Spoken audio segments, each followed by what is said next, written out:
नमस्कार मित्रांनो, स्वागत आहे तुमचं आजच्या व्हिडिओमध्ये। आजचा हा व्हिडिओ सुरू करण्याआधी मी तुम्हाला एक साधा पण खूप महत्त्वाचा प्रश्न विचारतो। जर तुम्हाला आधीच कळलं की तुमचं सिलेक्शन होणार आहे की नाही, तर तुम्ही आज काय वेगळं कराल? थोडा विचार करा, कारण आज आपण ज्या टॉपिकबद्दल बोलणार आहोत तो फक्त एक अपडेट नाही, तर तो तुमच्या सिलेक्शनचं फ्युचर बदलू शकणारा डिसिजन आहे। होय मित्रांनो, आज आपण बोलणार आहोत पवित्र पोर्टलच्या नवीन जिराबद्दल आणि विशेष म्हणजे तोच प्रश्न जो सध्या प्रत्येक कॅन्डिडेटच्या मनात चालू आहे, 50 प्राधान्यक्रम वाढून अनलिमिटेड होणार का? हा चेंज खरंच लागू होणार आहे का? आणि जर झाला तर फायदा कोणाला आणि नुकसान कोणाला? मित्रांनो, आजच्या या व्हिडिओमध्ये मी तुम्हाला कोणतीही अफवा नाही, कोणताही कन्फ्युजन नाही, तर डायरेक्ट क्लिअर आणि फॅक्ट बेस्ड माहिती देणार आहे। आणि फक्त माहितीच नाही, तर तुम्ही जर एक सिरियस कॅन्डिडेट असाल तर या चेंजेसचा फायदा कसा घ्यायचा याची प्रॉपर स्ट्रॅटेजी पण सांगणार आहे। मित्रांनो, लक्षात ठेवा, आजच्या काळात इन्फॉर्मेशन तर सगळ्यांकडे असते, पण योग्य वेळी योग्य डिसिजन घेणारेच सिलेक्ट होतात। म्हणून हा व्हिडिओ शेवटपर्यंत नक्की बघा, कारण शेवटी मी सांगणार आहे एक अशी स्ट्रॅटेजी जी तुमचं नाव मेरिट लिस्टमध्ये आणू शकते। चला तर मग एकदम क्लिअर आणि सविस्तर समजून घेऊया पवित्र पोर्टलचा हा नवीन GR आणि महत्त्वाचा अपडेट। पण त्या अगोदर जर तुम्ही चॅनलला सबस्क्राईब केलं नसेल तर चॅनलला लगेच सबस्क्राईब करा। चला तर मित्रांनो, सगळ्यात आधी एक बेसिक पण खूप महत्त्वाची गोष्ट क्लिअर करूया, हे पवित्र पोर्टल नक्की आहे तरी काय? कारण अनेक जण फॉर्म भरतात, प्रोसेस फॉलो करतात, पण सिस्टीम समजून घेत नाहीत आणि इथेच पहिली मोठी चूक होते। मित्रांनो, पवित्र पोर्टल म्हणजे फक्त एक वेबसाईट नाही, तर महाराष्ट्र सरकारने तयार केलेली एक पूर्ण रिक्रुटमेंट सिस्टीम आहे। एक अशी सिस्टीम जिथे टीचर भरतीची संपूर्ण प्रोसेस ऑनलाईन, ट्रान्सपरंट आणि मेरिट बेस्ड पद्धतीने होते। म्हणजेच तुम्ही रजिस्ट्रेशन करता, तुमचे डॉक्युमेंट्स व्हेरीफाय होतात, तुमचा स्कोअर कन्सिडर होतो आणि त्यानुसार मेरिट लिस्ट तयार होते। आणि सर्वात महत्त्वाचं म्हणजे तुम्ही ज्या स्कूल्स निवडता त्या म्हणजेच तुमचे प्राधान्यक्रम हेच तुमच्या सिलेक्शनमध्ये डिसिसिव्ह रोल प्ले करतात। मित्रांनो, आधी काय होतं, भरती प्रोसेसमध्ये पूर्ण कन्फ्युजन, डिले आणि ट्रान्सपरन्सीची प्रॉब्लेम होती। पण पवित्र पोर्टल आल्यानंतर प्रोसेस खूप स्ट्रक्चर्ड आणि क्लिअर झाली। आता सिलेक्शन रेफरन्सवर नाही, तर प्युअर मेरिटवर होतं। पण इथे एक कॅच आहे, फक्त मेरिट असणं पुरेसं नाही, तुम्ही प्रिफरन्स कसे भरता, कोणत्या स्कूल सिलेक्ट करता आणि किती स्मार्ट स्ट्रॅटेजी वापरता यावर तुमचं फायनल सिलेक्शन डिपेंड करतं। म्हणूनच पवित्र पोर्टल समजून घेणं हे फक्त इन्फॉर्मेशन नाही, तर एक स्ट्रॅटेजी आहे आणि ज्यांनी ही सिस्टीम नीट समजून घेतली तोच कॅन्डिडेट शेवटी सिलेक्शन घेतो।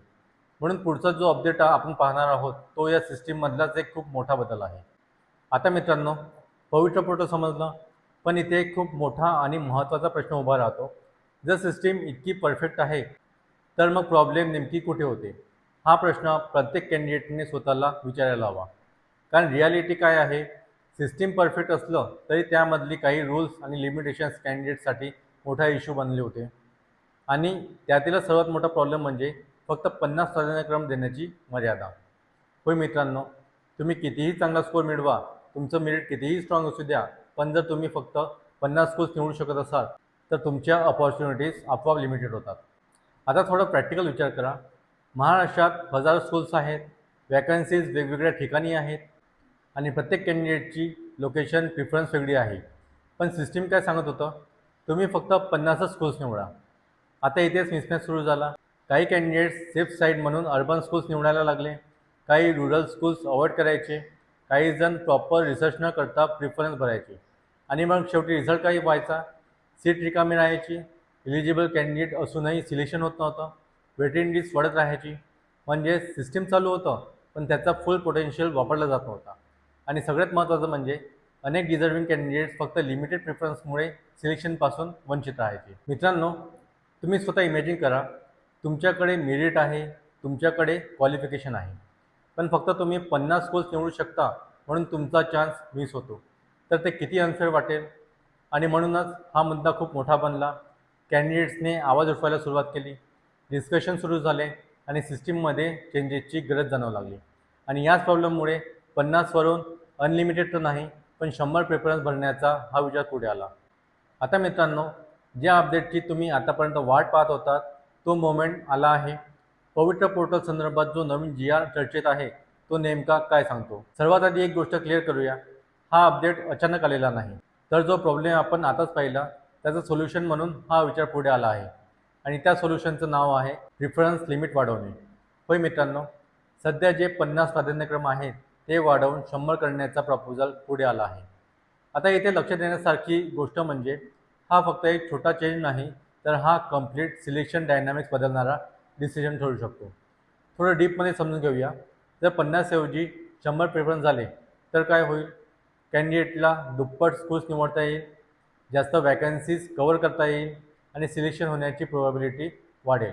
म्हणजे ज्यांना आधी लिमिटेड ऑप्शन्समुळे चान्स मिळत नव्हता त्यांच्यासाठी नवीन दरवाजे उघडू शकतात. पण मित्रांनो, इथेच एक महत्त्वाचा ट्विस्ट आहे. फक्त प्रिफरन्स वाढले म्हणजे सिलेक्शन गॅरंटी होत नाही. कारण सिस्टीम अजूनही एकाच गोष्टीवर चालतं, मेरिट. होय, तुमचा स्कोअर, तुमची रँक आणि तुमचं ओव्हरऑल परफॉर्मन्स हेच गोष्ट शेवटी ठरवणार आहे की तुम्हाला सीट मिळणार की नाही. पण हा अपडेट काय करतो? तो तुम्हाला चान्स वाढवून देतो, ऑपॉर्च्युनिटी विंडो मोठा करतो आणि आजच्या कॉम्पिटिटिव्ह एन्व्हायरमेंटमध्ये चान्स वाढणं म्हणजे अर्धयुद्ध जिंकणं आहे.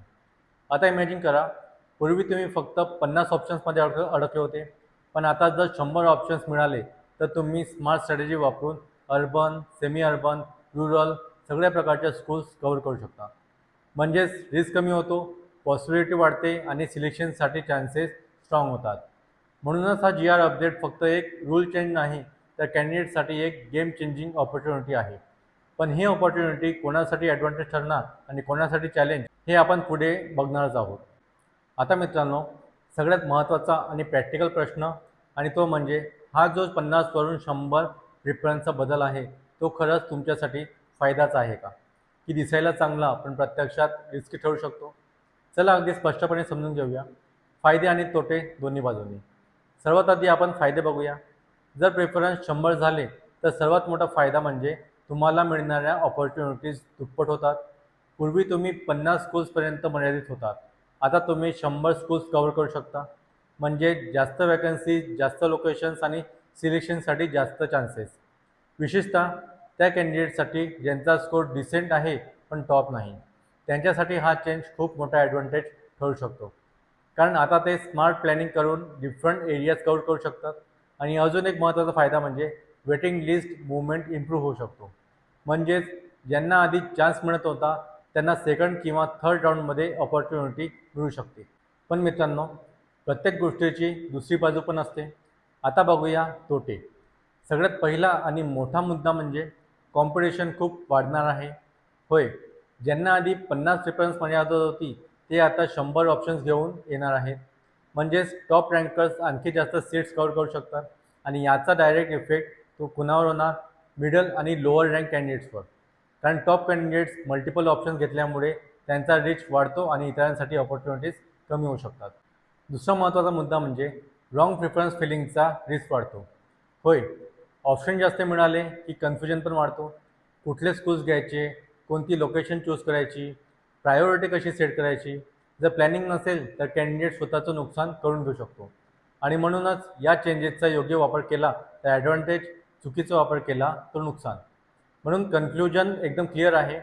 प्रिफरन्स वाढणे ही अपॉर्च्युनिटी तर आहे, पण त्याचबरोबर रिस्पॉन्सिबिलिटीसुद्धा आहे. आणि आजच्या कॉम्पिटिशनमध्ये स्मार्ट कॅन्डिडेट तोच आहे जो फक्त ऑप्शन्स वाढण्याची वाट बघत नाही, तर त्या ऑप्शनचा योग्य वापर कसा करायचा हे शिकतो. आणि पुढे आपण बघणार आहोत प्रॅक्टिकल स्ट्रॅटेजी जी तुम्हाला या सिच्युएशनमध्ये एज देऊ शकतो. आता मित्रांनो, सगळ्यात महत्त्वाचा प्रश्न म्हणजे आता पुढे आपण नेमकं काय करायचं? कारण अपडेट समजून घेणं एक गोष्ट आहे, पण त्या अपडेटचा फायदा कसा करायचा हा खरा गेम आहे. आणि इथे स्मार्ट कॅन्डिडेट आणि नॉर्मल कॅन्डिडेटमध्ये फरक पडतो. म्हणून आता मी तुम्हाला सांगणार आहे एक क्लिअर, प्रॅक्टिकल आणि पॉवरफुल स्ट्रॅटेजी. सर्वात पहिली गोष्ट म्हणजे तुमचा फोकस फक्त एकाच गोष्टीवर असला पाहिजे आणि तो म्हणजे मेरिट. होय मित्रांनो, प्रिफरन्स कितीही वाढले, सिस्टीम कितीही बदललं, पण शेवटी सिलेक्शन तुमचा स्कोअरवरच ठरणार आहे. म्हणून अजूनही जर तुम्ही प्रिपरेशन करत असाल तर फुल फोकस ठेवा टेट स्कोअर इम्प्रूव्ह करण्यावर. कारण स्ट्रॉंग मेरिट असेल तर कोणताही बदल तुम्हाला रोखू शकत नाही. दुसरी आणि सगळ्यात क्रिटिकल गोष्ट म्हणजे प्रिफरन्स फिलिंग स्ट्रॅटेजी. हे खूप कॅन्डिडेट्स इग्नोर करतात, पण याच ठिकाणी मॅक्झिमम मिस्टेक्स होतात. तुम्ही काय करायला पाहिजे? ब्लाइंड फिलिंग कधीच करू नका. फक्त पॉप्युलर स्कूल्स किंवा सिटी एरिया भरू नका आणि इतर कॅन्डिडेट्स काय करत आहेत यावर तुमचा डिसिजन बेस करू नका. त्याऐवजी प्रॉपर रिसर्च करा, स्कूल लोकेशन समजून घ्या, वॅकन्सी पॅटर्न ॲनालाइज करा आणि मग एक बॅलन्स लिस्ट तयार करा. तिसरी महत्त्वाची स्ट्रॅटेजी म्हणजे मिक्स अप्रोच वापरा. म्हणजेच काही अर्बन स्कूल्स, काही सेमी अर्बन आणि काही रुरल ऑप्शन्स असे कॉम्बिनेशन ठेवा. यामुळे काय होईल, रिस्क कमी होईल, सिलेक्शन प्रोबॅबिलिटी वाढेल आणि तुमच्याकडे बॅकअप ऑप्शन्स तयार राहतील. चौथी गोष्ट म्हणजे प्रायोरिटी सेटिंग खूप स्मार्ट ठेवा, कारण सिस्टीम तुमच्या प्रिफरन्स ऑर्डरवर काम करतं. टॉप 5 प्रिफरन्समध्ये रिअलिस्टिक ऑप्शन ठेवा, खाली बॅकअप ऑप्शन्स ठेवा, म्हणजे चान्स मिस होणार नाही. आणि शेवटची पण खूप पॉवरफुल गोष्ट म्हणजे ओव्हर कॉन्फिडन्स टाळा. खूप कॅन्डिडेट्स असा विचार करतात, माझा स्कोर तर चांगला आहे, मला नक्कीच चान्स मिळेल. पण रिॲलिटी वेगळी आहे. कॉम्पिटिशन अनप्रेडिक्टेबल आहे आणि छोटीशी चूक पण कॉस्टली ठरू शकते. म्हणून ऑलवेज सेफ स्ट्रॅटेजी ठेवा. मित्रांनो, लक्षात ठेवा, सिलेक्शन फक्त लकवर होत नाही, तर तो प्रॉपर प्लॅनिंग प्लस स्मार्ट एक्झिक्युशनचा रिझल्ट असतो. आणि आजपासून जर तुम्ही ही स्ट्रॅटेजी फॉलो केली तर कोणताही GR अपडेट असो, कोणताही चेंज असो, तुम्ही त्यात स्वतःसाठी ॲडव्हान्टेज तयार करू शकता. आणि हाच खरा फरक असतो सिलेक्टेड कॅन्डिडेट आणि बाकी सगळ्यांमध्ये. तर मित्रांनो, आज आपण पूर्ण डिटेलमध्ये समजून घेतलं पवित्र पोर्टलचा नवीन GR अपडेट, 50 वरून 100 प्रिफरन्स झालेत, त्याचे फायदे आणि तोटे काय आहेत, आणि सगळ्यात महत्त्वाचं म्हणजे तुम्ही कोणती स्ट्रॅटेजी वापरली पाहिजे. आता डिसिजन तुमच्या हातात आहे. तुम्ही फक्त अपडेट ऐकून थांबणार की त्याचा फायदा घेऊन पुढे जाणार. मित्रांनो, लक्षात ठेवा, कॉम्पिटिशन सगळ्यांसाठी सेम असतो, पण सिलेक्शन फक्त त्यांचं होतं जे स्मार्ट डिसिजन घेतात. म्हणून आजपासून प्लॅनिंग सुरू करा आणि स्वतःला एक स्टेप पुढे ठेवा. जर हा व्हिडिओ तुम्हाला युजफुल वाटला असेल तर लाईक करा, तुमच्या मित्रांबरोबर शेअर करा आणि अशाच इम्पॉर्टंट अपडेट्ससाठी चॅनल सबस्क्राईब करा, कारण इथे तुम्हाला मिळणार आहे क्लिअर, प्रॅक्टिकल आणि नो कन्फ्युजन गायडन्स. तर भेटूया आपण पुढच्या व्हिडिओमध्ये. तोपर्यंत धन्यवाद.